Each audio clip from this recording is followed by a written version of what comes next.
Huh. Yes, I gave everything out. And I moved to the hotel. I was now living in the hotel.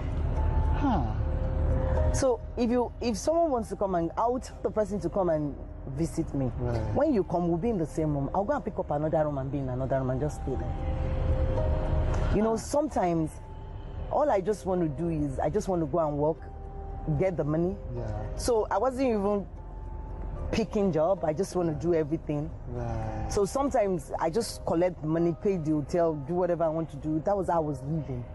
And sometimes I would just stand up. I might just stand up middle of the night, just walk around. I was not scared of death. I was not scared of anything. Right. You know, there was a time I was telling someone that, oh, it's possible, but I can swim. I can actually swim inside third mainland. But yeah, it was that bad. You know, sometimes I'll be like, oh, I can actually jump. They will save me. I'll be like, okay, when I want to jump, I'll shout. So when I jump, people would come. They can save me. Right. Imagine how they going to save me from you. Yeah. So, but sometimes I'll sit like this. I'll just go like this. And when you're talking to me, I'll be like, yes. And when you come out, I'm and when you ask me what I'm thinking about, I'm not thinking about anything. I'm just blank. Yes. And you know, sometimes I'll just be scared. My heart will be beating so fast. I'll be so scared. When they pay me money, I'll be scared. I'll be like, oh, I'm going to die. So you know, there's some. I can't explain some. Yeah. I can't explain the feeling. I can't explain some. It was crazy. Yeah. It was crazy. And what do you think is the main thing that the therapist helped? What were the things, or what's the one main thing that the therapist helped you with that helped you conquer this fear? I think number one is willingness. Right. I was willing. Right. Then number two, they made me discover myself. They gave me reasons to want to live. They gave me examples. They asked me who I look up to. You know, they spoke to me about great actors, great actresses, you know. So they keep talking to me. They were open to me. So I call them anytime, and my counselor and my manager, I call them anytime. Right. They were all working like back to back. Right. So they were there for me. So sometimes when I'm broke, my manager will just tell me.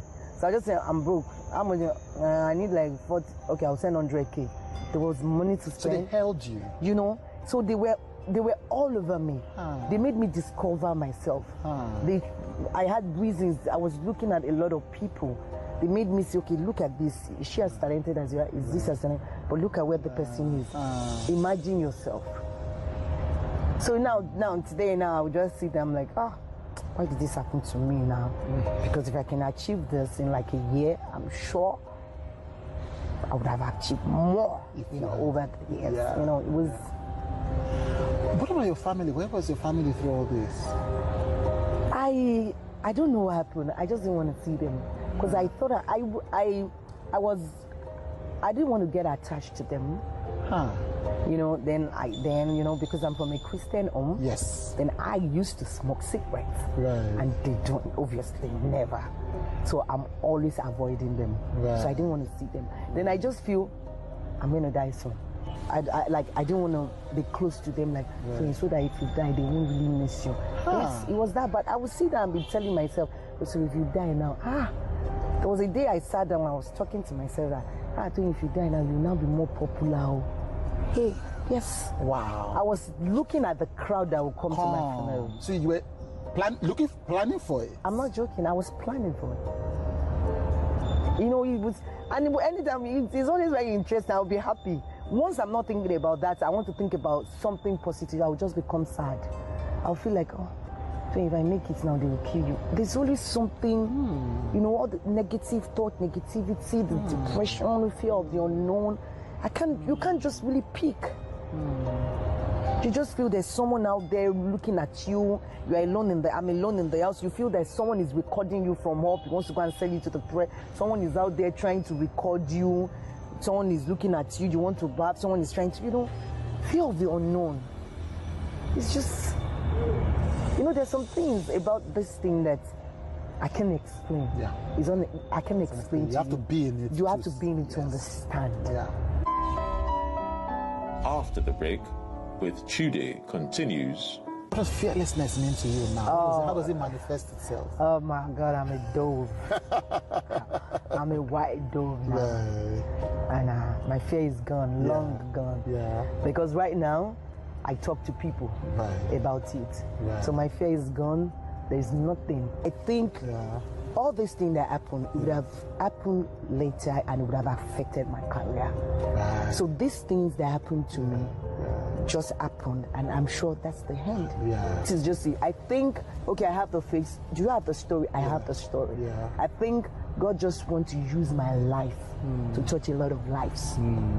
Because right now, I won't stand in front of you and tell you I want to talk to you about depression, about fear of the unknown, about falling and standing, about being strong, and you're going to tell me you're not going to listen to me. You will listen to me because you know my story and you know my face. So you will listen to me. Right. So I think that's just what. That's how it manifests. Yes. So you know, so you've owned the story. Yes, and that is the reason why a lot of people love me. Like, oh, and she came out later. I said, yes, because I'm a diamond, I'm a gold rather. You have to pass through the fire to become that beautiful thing. So what's the best advice you would give to a young woman who comes saying, I found the love of my life. Like, you know, I found the perfect, like they always say, the perfect man. What is the one thing you would tell her? One thing I will say, when it comes to the matter about the heart, which is love, you can't advise anybody. Right. You can't. Yeah. But as we grow older, you realize that even the Bible says, husband, love your wife. Wife, honor the husband. You realize that most people that have successful wedding, that has the sweetest wedding, is either the man was never in love with the woman when they got married, or the woman was never in love. They were living together and they grew to love each other. Do you understand? So it's always like that. So it's a process. It's a process.